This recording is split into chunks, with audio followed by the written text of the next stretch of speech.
सारा भाई काजे राम राम।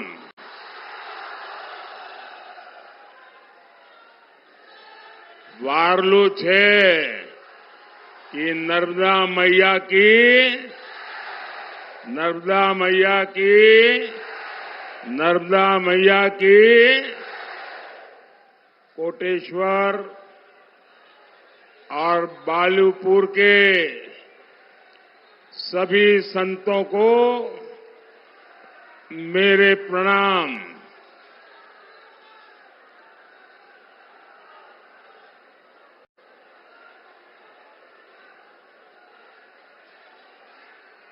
आप सब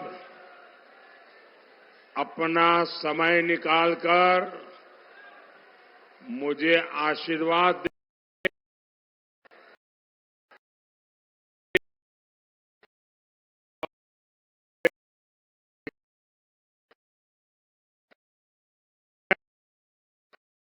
आपका बहुत बहुत आभारी हूं। आप सब मेरा प्रणाम स्वीकार करिए।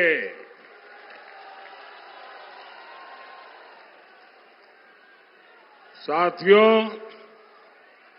आज सुबह मैं मेरा कर्तव्य निभाने गया था और सुबह मैं वोट कर करके आपके पास आया हूं और मेरा हमेशा मत रहा है कि लोकतंत्र का उत्सव है। उत्सव उसको हमने नागरिकों ने उत्सव के रूप में मनाना चाहिए। और आज मैं धार में देख रहा हूं कि मेरी माताएं, बहनें, बेटियां जिस प्रकार से परंपरागत वेशभूषा में आई है, जैसे अपने परिवार में कोई अवसर हो, वैसे ये लोकतंत्र का मिजाज है। आपने ये, और मैं पक्का मानता हूं कि मीडिया वाले मुझे तो बहुत पब्लिसिटी देते हैं, लेकिन थोड़ा आज ये उत्सव का माहौल बनाकर यहां मैं जो बहन बेटियां देख रहा हूं, क्या बढ़िया बढ़िया वस्त्र पहन करके आई हैं। लोकतंत्र को उत्सव बना दिया इन सबने।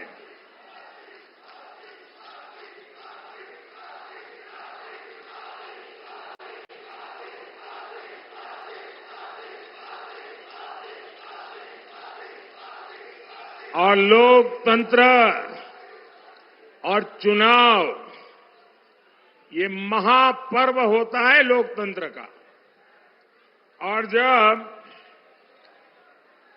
चुनाव में उत्सव का माहौल जब बन जाता है ना, तो मतदान तो बढ़ता ही बढ़ता है, लेकिन जो 18 साल से कम उम्र के बच्चे हैं घर में, उनको लोकतंत्र का महात्म्य क्या है, चुनाव का महात्म्य क्या है, वोट देने का मतलब क्या होता है। एक प्रकार से चुनाव एक संस्कार संक्रमण की प्रक्रिया भी है। लोकतंत्र के प्रति समर्पण को और अधिक प्रभावी बनाने का ये उत्तम से उत्तम अवसर है। और धार के मेरे भाई बहनों ने आज ये माहौल जो बना दिया है उत्सव का, मैं धार के लोगों को बहुत बहुत बधाई देता हूं।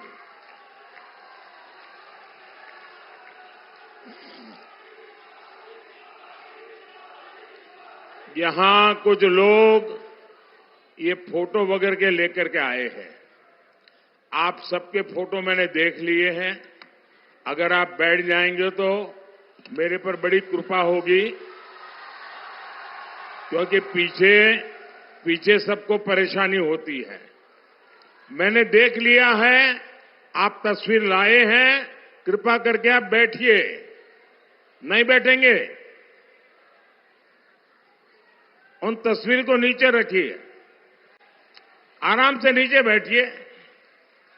मैं आपका बहुत आभारी हूं कि आप इतनी मेहनत करके चित्र बना करके यहां लाए हैं, लेकिन आप आराम से बैठिए, थक जाएंगे। बोलो भारत माता की, भारत माता की, भारत माता की। साथियों, 4 जून को अब 1 महीना भी नहीं बचा है। आज तीसरे चरण की वोटिंग चल रही है। पहले चरण में विपक्ष पस्त पड़ गया था। दूसरे चरण में विपक्ष ध्वस्त हो गया था। आज तीसरे चरण के बाद जो इधर उधर कुछ छोटे छोटे टमटमते तारे दिखाते हैं, तारले दिखते हैं, वो भी अब अस्त होना तय हो जाएगा। क्योंकि पूरे देश ने ठान लिया है, फिर एक बार, फिर एक बार, फिर एक बार, फिर एक बार। साथियों, यहां से महू ज्यादा दूर नहीं है। महू में ही बाबा साहब आम्बेडकर का जन्म हुआ था। ये भूमि मेरे जैसे कितने ही लोगों के लिए किसी तीर्थ स्थली से कम नहीं है।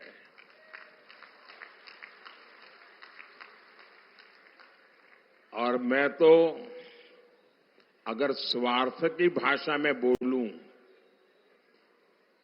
मुझे बोलना नहीं चाहिए, लेकिन अगर स्वार्थ की भाषा में बोलूं तो मैं कहूंगा, बाबा साहब का संविधान न होता तो मोदी इस जगह पर नहीं होता। ये बाबा साहब का संविधान है जिसके कारण आप सब मुझे यहां तक पहुंचा पाए। नहीं तो आज भी एक ही परिवार का राज चल रहा होता।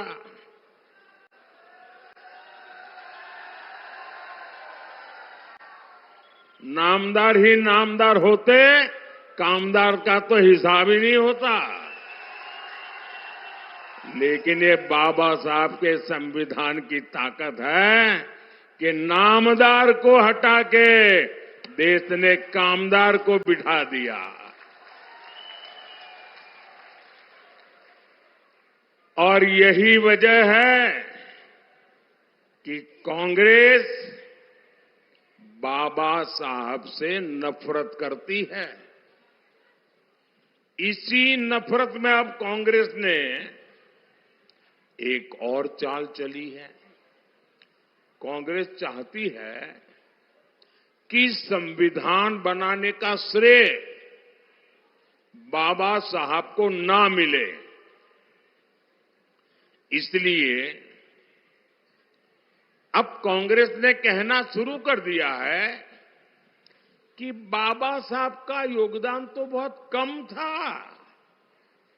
ये संविधान बनाने में सबसे ज्यादा भूमिका, सबसे बड़ी भूमिका ये उनके चाचा देश के पंडित नेहरू जी की थी। क्या ये बात आपके गले उतरती है क्या? मुझे बताइए, हिंदुस्तान का बच्चा बच्चा भी आज जानता है न कि भारत के संविधान बनाने में सबसे बड़ा योगदान बाबा साहब आम्बेडकर का था कि नहीं था? था कि नहीं था? लेकिन इन परिवारवादियों ने पहले देश का इतिहास तोड़ा मरोड़ा, आजादी के महान सपूतों को भुलवा दिया और परिवारवादियों ने अपना महिमा मंडन करने के लिए, अपने ही गीत गाने के लिए, अपने ही वाहवाही करने के लिए झूठा इतिहास लिखा।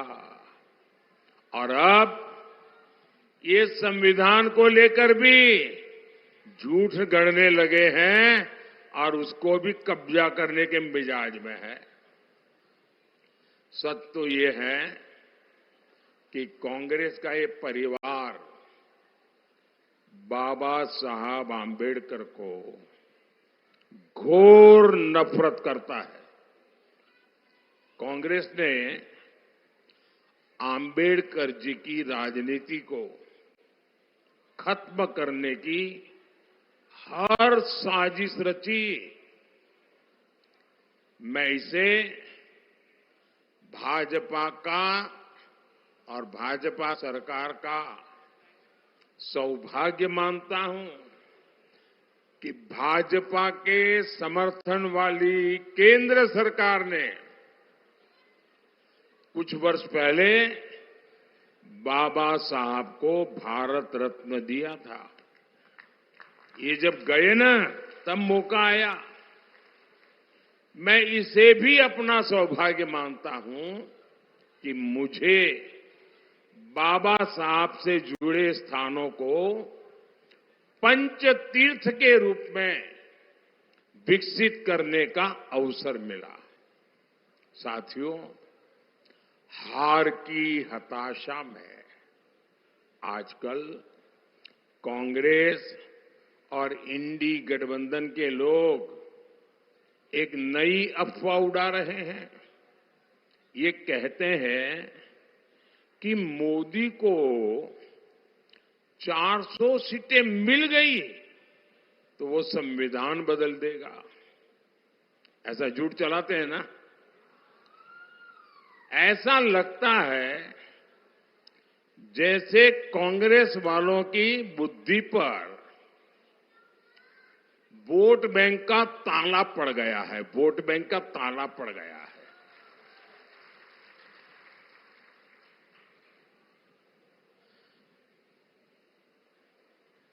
अब इनको मैं बुद्धिमानी कहूं या न कहूं, ये भी मेरे लिए सवाल है।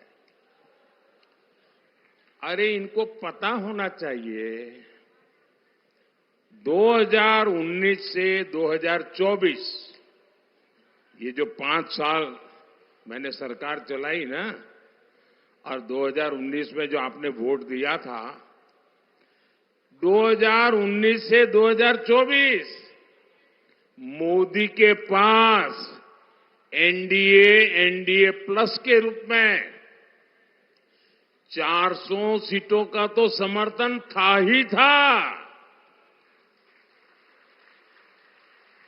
अब ये इनको इतनी भी याद नहीं है। वो ऐसी तरह जनता ने उनको मारा है, ऐसा मारा है कि अभी तक होश नहीं आया है।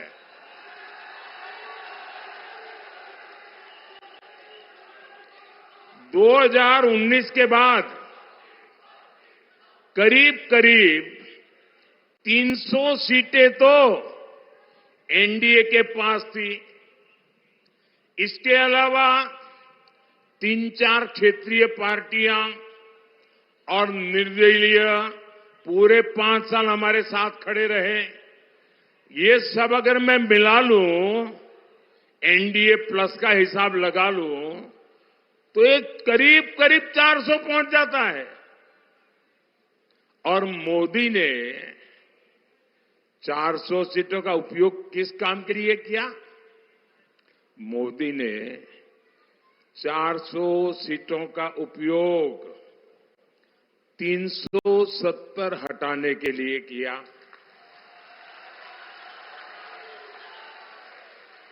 मोदी ने 400 सीटों का उपयोग एससी एसटी के आरक्षण को 10 साल आगे बढ़ाने के लिए किया। मोदी ने 400 सीटों का उपयोग एक आदिवासी बेटी को पहली बार राष्ट्रपति बनाने के लिए किया। मोदी ने 400 सीटों का उपयोग महिला आरक्षण के लिए किया और मोदी 400 सीटें क्यों मांग रहा है, ये भी देश को जानना बहुत जरूरी है। मोदी को 400 सीटें यानी एक प्रकार से 2019 से 24 जो दिया उसको रिपीट करने के लिए मैं कह रहा हूं। मोदी को 400 सीटें चाहिए ताकि मैं कांग्रेस और इंडी गठबंधन की हर साजिश को रोक सकूं।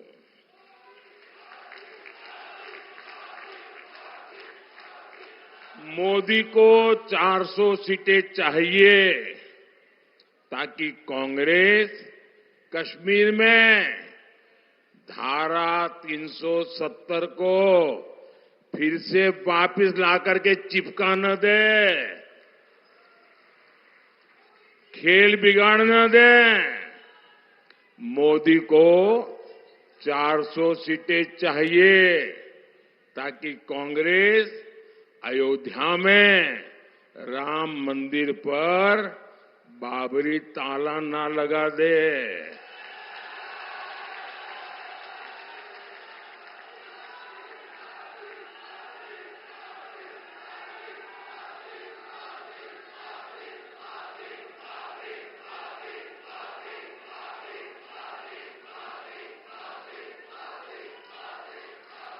मोदी को 400 सीटें चाहिए ताकि कांग्रेस देश की खाली जमीन, खाली द्वीप, आइलैंड्स दूसरे देशों को गिफ्ट न कर दे, सौंप न दे। मोदी को 400 सीटें चाहिए ताकि कांग्रेस एससी, एसटी, ओबीसी से उनको जो आरक्षण मिला है ना, बाबा साहब आंबेडकर ने जो आरक्षण दिया है, भारत के संविधान ने जो आरक्षण दिया है, ये वोट बैंक के लिए उसमें डाका न डाले, इसलिए 400 सीट चाहिए।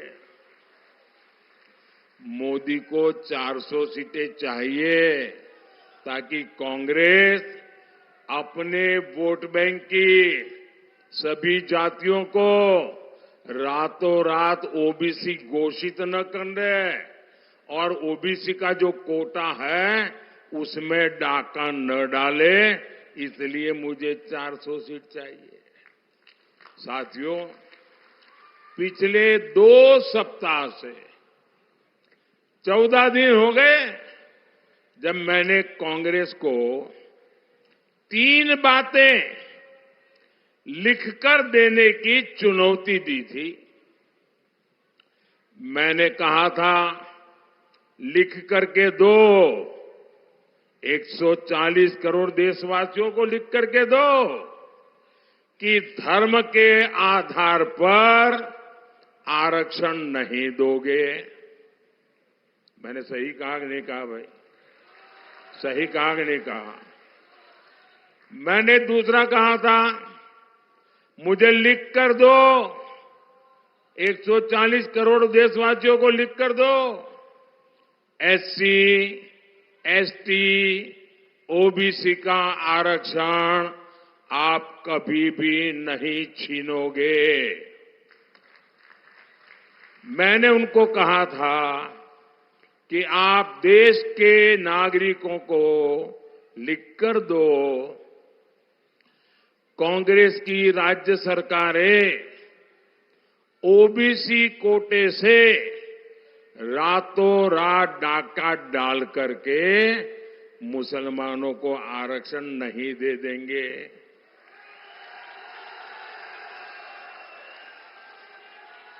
अब मेरे 3 सवाल, बहुत सिंपल सवाल है साहब, लेकिन कांग्रेस चुप बैठकर बैठ गई है बन करके, मुंह पे ताला लगा दिया है उसने। ये चुप्पी खतरे वाली चुप्पी है भाई।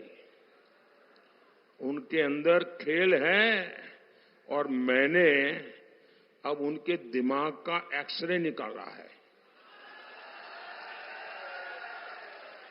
वो आपका एक्सरे निकालने वाले हैं ना, तो मैंने सोचा पहले इनका दिमाग को देखूं अंदर है क्या। तो उसमें वोट बैंक ही नजर आ रही है, बस हर चीज में वोट बैंक, हर चीज में वोट बैंक। साथियों, कांग्रेस तो चुप है, लेकिन आज इनके एक बड़े साथी ने इंडी गठबंधन के इरादों पर मुहर लगा दी। उनके एक नेता जो चारा खाने के कारण जेल में है, जो पशुओं का चारा खा गए, और अदालत ने जिनको सजा दी है, अदालत ने उनको सजा दी है, सुप्रीम कोर्ट तक सबने मान्य किया कि इन्होंने भ्रष्टाचार किया है। ऐसे उनके सागरित और इनकी बेशर्मी देखो। वो अभी जमानत पे आए हैं बाहर तबीयत के कारण। जेल में कैद थे, कैदी है, गुनहगार है, और अदालत ने उनको गुनहगार बना दिया है जी। अरे आपके गांव में भी अगर कोई 6 महीने जेल सजा काट करके आए ना, तो गांव वाले भी दूर रहते हैं, बेटी का व्यवहार करने से दूर रहते हैं। ये कांग्रेस वाले इतने गिर चुके हैं कि उनको माथे पे बिठा के नाच रहे हैं। अच्छा, उन्होंने क्या कहा, अभी अभी कहा है, पिछले 24 घंटे में ही उन्होंने कहा, ऐसे हाथ पछाड़ के बोल रहे हैं, मुसलमानों को आरक्षण मिलना चाहिए।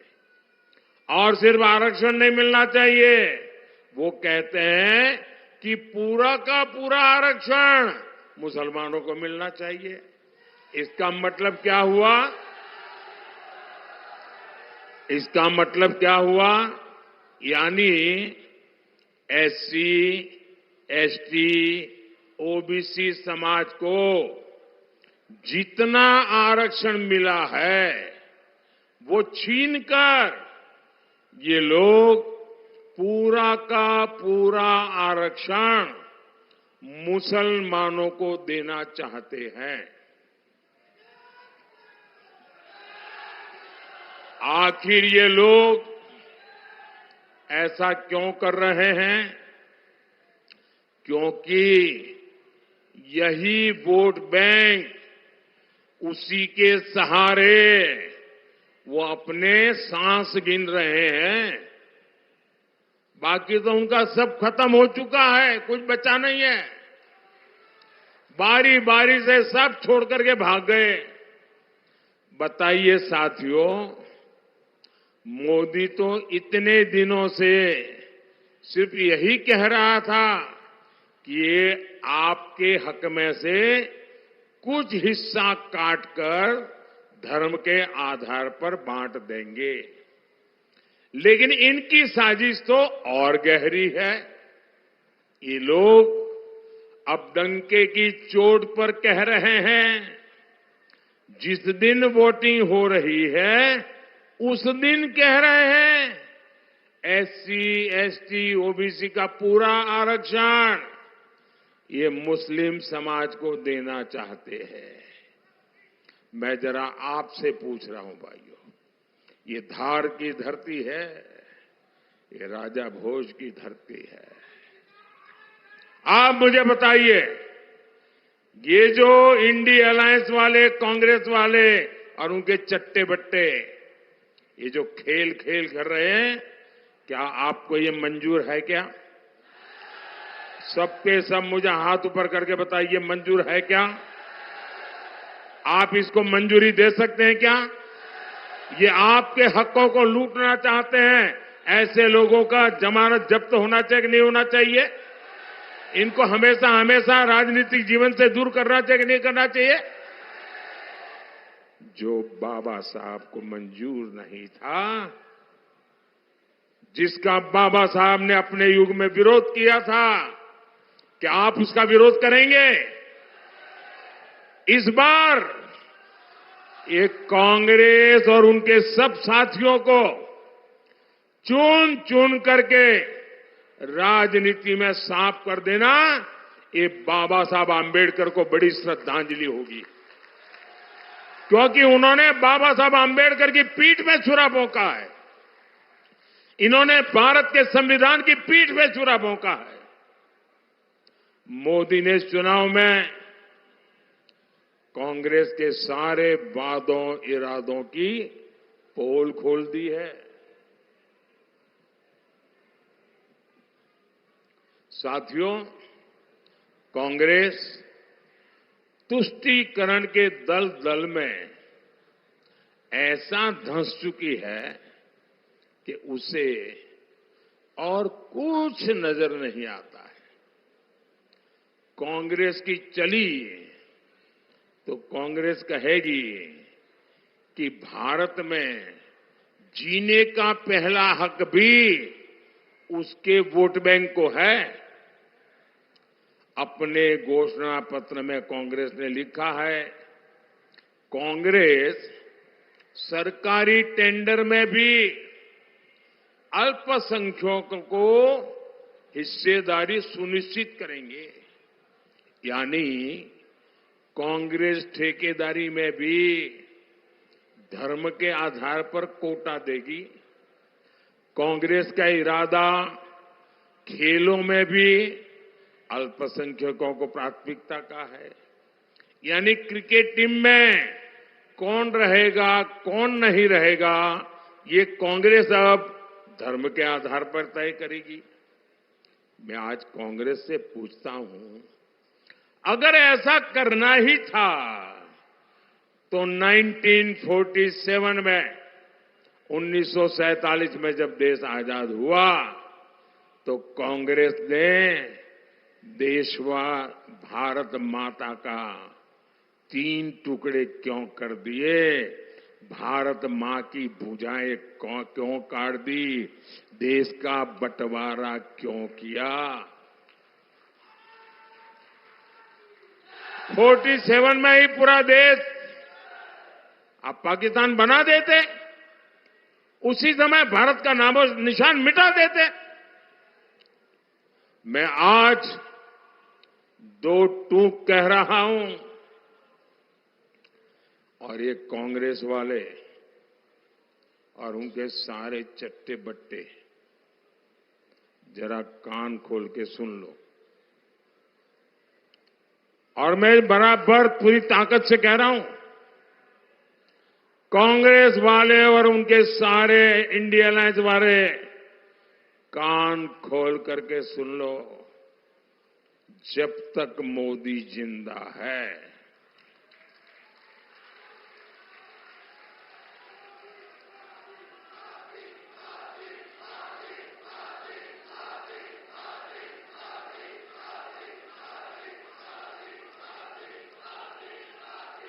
जब तक मोदी जिंदा है, नकली सेक्युलरिज्म के नाम पर, सूडो सेक्युलरिज्म के नाम पर भारत की पहचान मिटाने की कोई भी कोशिश मोदी सफल नहीं होने देगा। और ये हजारों वर्ष पुराने भारत को उसकी इस संतान की गारंटी है। भाइयों और बहनों, मोदी भारत को विकसित बनाने के मिशन पर निकला हुआ है। मोदी आया तो करोड़ों परिवारों को पहली बार पक्का घर मिला। माताओं बहनों को टॉयलेट मिला। मोदी ने दलित आदिवासी परिवार की माताओं बहनों को गरिमापूर्ण जीवन का अवसर दिया। 50 साल तक गरीबी हटाओ का सिर्फ नारा लगाने वाली कांग्रेस अब गरीब को मिल रही सुविधाओं से भी नाराज घूम रही है। कांग्रेस के नेता कहते हैं कि मुफ्त इलाज की योजना को बंद कर देंगे। कांग्रेस के नेता कहते हैं कि मुफ्त अनाज की योजना को बंद कर देंगे। भाइयों बहनों, मोदी मुफ्त अनाज देता है। क्यों? क्योंकि गरीब के घर का चूल्हा जलता रहना चाहिए। गरीब के घर का चूल्हा बुझना नहीं चाहिए। गरीब का बच्चा भूखा सोना नहीं चाहिए। और कांग्रेस कहती है कि अनाज देना बंद कर देंगे, इलाज मुफ्त करना बंद कर देंगे। आप मुझे बताइए, क्या आप कांग्रेस को ऐसा करने देंगे? करने देंगे? करने देंगे? क्या कांग्रेस को एमपी में एक भी सीट जीतने देंगे? एक भी सीट जीतने देंगे? भाइयों और बहनों, कांग्रेस के समय में गरीब अगर कुछ भी करना चाहता था तो सबसे बड़ा सवाल होता था कि गरीब की गारंटी कौन लेगा। आप उस दर्द को, गरीब की उस बेबसी को समझिए। उस गरीब के मन में कुछ करने की, कुछ बनने की इच्छा होती थी, लेकिन कांग्रेस की सरकार, कांग्रेस की बनाई व्यवस्था उस गरीब पर भरोसा नहीं करती थी। कांग्रेस सोचती थी गरीब पैसा लेकर भाग जाएगा।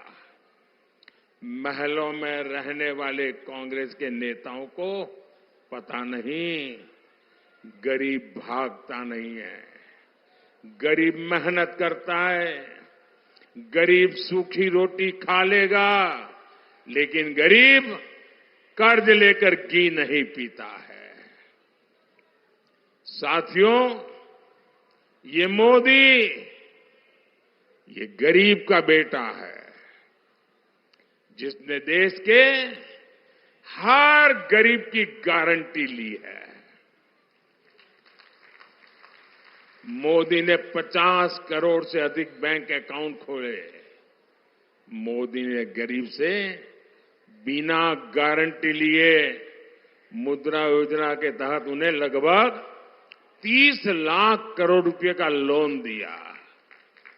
मोदी ने बिना गारंटी लिए रेहड़ी, ठेले, फुटपाथ पर काम करने वाले गरीबों को बैंकों से 11,000 करोड़ रुपए की मदद दिलवाई। भाइयों और बहनों, भाजपा विकास भी, विरासत भी के मंत्र पर चलती है, लेकिन कांग्रेस ने विरासत के, आस्था के हमारे हर काम का विरोध किया। महाकाल महालोक का निर्माण भाजपा ने किया। कांग्रेस ने इसका कदम कदम पर विरोध किया।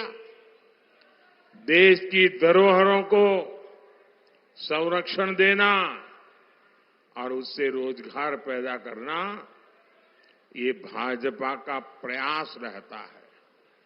इसलिए ही धार की भोजशाला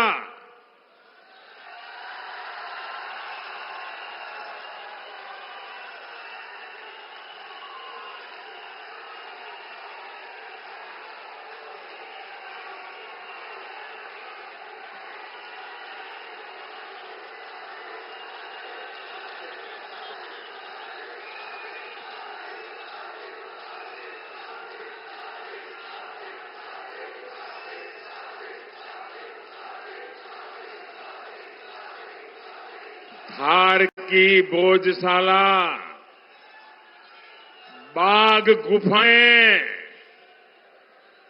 मांडू का जहाज महल, ऐसी जगहों पर भाजपा सरकार सुविधाओं का विस्तार कर रही है। साथियों,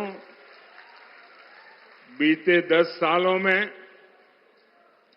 यहां इंफ्रास्ट्रक्चर के इतने सारे काम हुए हैं। दिल्ली मुंबई एक्सप्रेसवे बनने से सबका जीवन आसान हो गया है। अभी कुछ दिन पहले यहां पर एक टेक्सटाइल पार्क का भी शिलान्यास हुआ है। ये पार्क बन जाने के बाद एक तो यहां के कपास किसानों को बहुत फायदा होगा। यहां पीथमपुर इंडस्ट्रियल जोन है। आने वाले 5 सालों में यहां नए उद्योग आएंगे और इन सब का लाभ इस क्षेत्र के मेरे नौजवानों को होने वाला है। साथियों, 13 मई को आपको महिला शक्ति को प्रणाम करते हुए वोट करना है। धार से बहन सावित्री ठाकुर, वहीं रहिए, दोनों साथ खड़े रहिए। धार से बहन सावित्री ठाकुर और रतलाम से बहन अनीता नागरसी चौहान, इन दोनों को हर बूथ पर जिताना है। ज्यादा से ज्यादा मतदान करवाएंगे, हर पोलिंग बूथ जीतेंगे, महिलाओं का मतदान पुरुषों से ज्यादा करवाएंगे, पोलिंग बूथ के सारे रिकॉर्ड तोड़ेंगे। अच्छा, मेरा एक काम करेंगे, सबके सब बताओ तो बोलूंगा। जरा हाथ ऊपर करके बताओ, मेरा एक काम करोगे? करोगे? देखिए, घर घर जाइएगा, कोई घर छूटना नहीं चाहिए।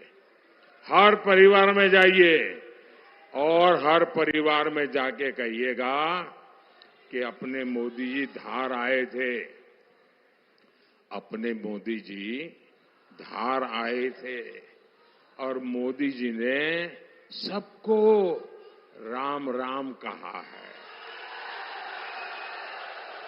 मेरा राम राम पहुंचा दोगे? हर बुजुर्ग को मेरा राम राम पहुंचेगा? हर माता पिता को मेरा राम राम पहुंचेगा? हर दादा दादी को मेरा राम राम पहुंचेगा? हर परिवार में मेरा राम राम पहुंचेगा?